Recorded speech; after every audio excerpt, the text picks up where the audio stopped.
தமிழ்நாட்டில் 16 இடங்களில் 100 டிகிரி ஃபாரன்ஹீட்டை தாண்டி சுட்டெரித்த வெயில். அதிகபட்சமாக மதுரை விமான நிலையத்தில் 109 டிகிரி ஃபாரன்ஹீட் வெப்பம் பதிவு.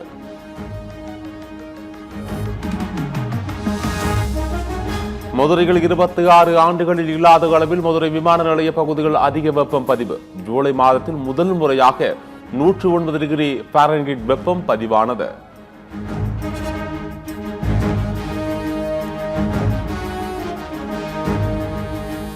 தமிழ்நாட்டில் 2031ஆம் ஆண்டிற்குள் 20,000 பொது எலக்ட்ரிக் வாகன சார்ஜிங் நிலையங்கள் அமைக்க தமிழ்நாடு அரசு முடிவு. மின்சார வாகன பயன்பாட்டை அதிகரித்தல், தனியார் முதலீடுகளை ஊக்குவிக்கும் வகையில் நடவடிக்கை.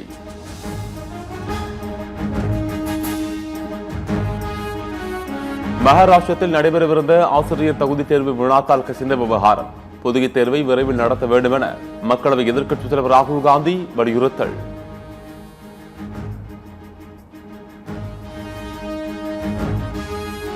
தேர்தல் பிரச்சாரத்தில் குழந்தைகளை பயன்படுத்துவது குறித்து ஆய்வு செய்ய தேர்தல் ஆணையம் முடிவு. வாக்காளர் மீது செல்வாக்கை செலுத்தும் ஊழல்தான் என உயர்நீதிமன்றத்தில் தேர்தல் ஆணையம் விளக்கம். அதிமுக எம்எல்ஏக்கள் திருடும் முதலமைச்சர் விஜயதான் களவாணி என எடப்பாடி பழனிசாமி காட்டும். விஜய் இன்னும் முதலமைச்சர் அந்தஸ்துக்கு வரவில்லை என ஆவேசம். அனைத்து இந்திய அண்ணா திராவிட முன்னேற்ற கழகம் கூட்டு களவாளி அல்ல. தமிழக வெற்றி கழக தலைவர் திரு விஜய் அவர்கள்தான் களவாளி. தூய ஆட்சினாரு, வெளிப்படை ஆட்சினாரு. இப்ப யாரெல்லாம் சேர்த்திட்டு இருக்காரு, யார் மேலாம் குற்றம் சொல்லிட்டு இருந்தாரு. குற்றம் சொல்றவர்கள்லாம் அவருடைய இயக்கத்தில் இணைச்சிட்டு தான் இருக்காரு. அப்ப எங்க போய் தூய ஆட்சி, எங்க வெளிப்படைத்தன்மை இருக்குது? திமுகவுடன் சேர்ந்து கூட்டு களவாணி ஆட்சி அமைக்க திட்டம் போட்ட எடப்பாடி பழனிசாமி மக்கள் ஆட்சியை இரவல் ஆட்சி என்று விமர்சிப்பதா? அதிமுகவை பீஸ் ஆகி வருவது தெரியாமல் காமெடியாக பேட்டி கொடுத்துக் கொண்டிருப்பதாக தாவேக ஐடி விங் பதிலடி.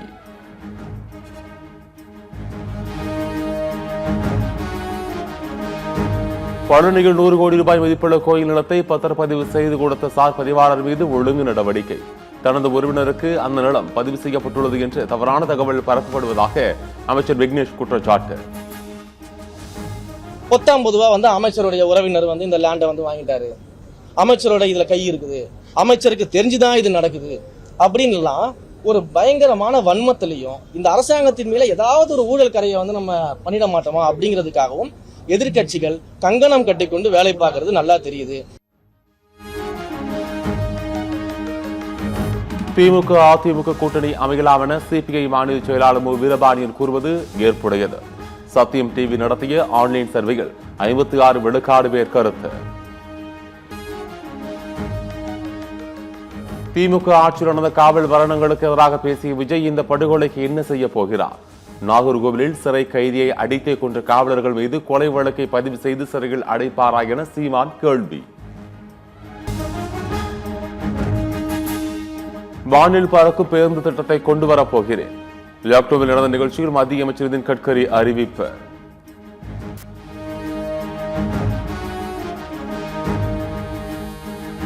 பிளாஸ்டிக் பாக்கெட்டிற்கு பதிலாக தானியங்கி இயந்திரம் மூலம் பால் விற்பனை செய்ய ஆவி நிறுவனம் முடிவு. சோதனை அடிப்படையில் கொடைக்கானல், உதகையில் செயல்படுத்த உள்ளதாக அறிவிப்பு.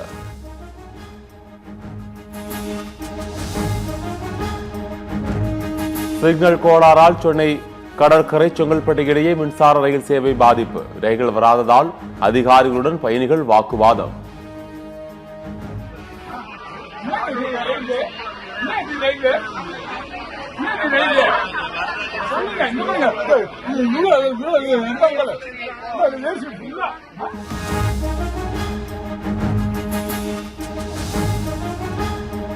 தமிழ்நாட்டில் வரலாறு காணாத விலை உச்சத்தை தொட்டது முட்டை கொள்முதல் விலை. மேலும் 5 காசுகள் உயர்ந்து ஒரு முட்டை கொள்முதல் விலை ₹6.75 நிர்ணயம்.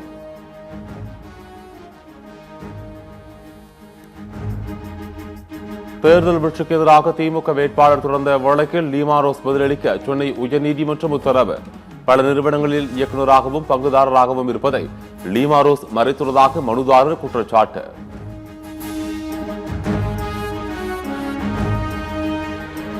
மோசடி வழக்கில் கைதான திமுக பிரமுகர் அரசுகுமார் மீது குண்டர் தடுப்புச் சட்டம் பாய்ந்துள்ளது. தனியார் பள்ளி நிர்வாகிகளிடம் 100 கோடி ரூபாய்க்கு மேல் வசூலித்து மோசடி செய்த வழக்கில் சிறையில் அடைப்பு. சாகித்ய அகாடமி விருது பெற்ற கரிசல் இலக்கிய எழுத்தாளர் பூமணி உடல் அரசு மரியாதையுடன் நல்லடக்கம். தமிழ் எழுத்தாளர்கள், கவிஞர்கள், அரசியல் கட்சியினர், பொதுமக்கள் இறுதி அஞ்சலி.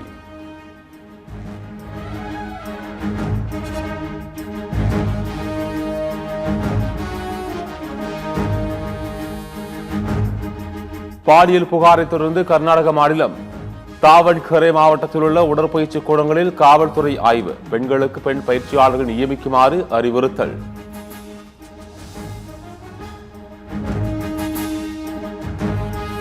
சீனாவை சூறையாடும் பாபி புயலால் பல இடங்களில் வெள்ளப்பெருக்கு. வெள்ளத்தில் மிதக்கும் கலங்கரை விளக்கம். எட்ஜ்போஸ்டனில் நடக்கும் முதல் ஒருநாள் போட்டியில் இங்கிலாந்து அணி 258 ரன்களில் ஆளும். சுழற்பந்து வீச்சாளர் அக்ஷர் படேல் அபாரமாக பந்து வீசி 4 விக்கெட்டுகளை சாய்த்து அசத்தல்.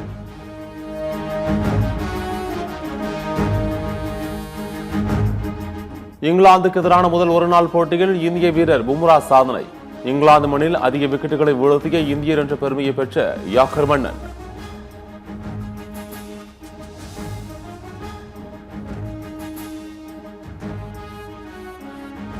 இங்கிலாந்துக்கு எதிரான ஒருநாள் தொடருடன் விடைபெறுகிறார் ரியான் டோஷட். இந்திய அணியின் உதவி பயிற்சியாளர் பொறுப்பிலிருந்து விலக ரியான் முடிவு.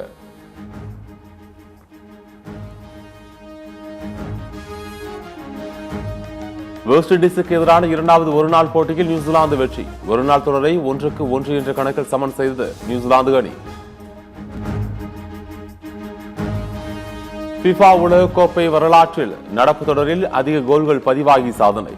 இந்த எடிஷனில் சராசரியாக 2.92 கோல்கள் அடிக்கப்பட்டிருப்பதாக FIFA தகவல்.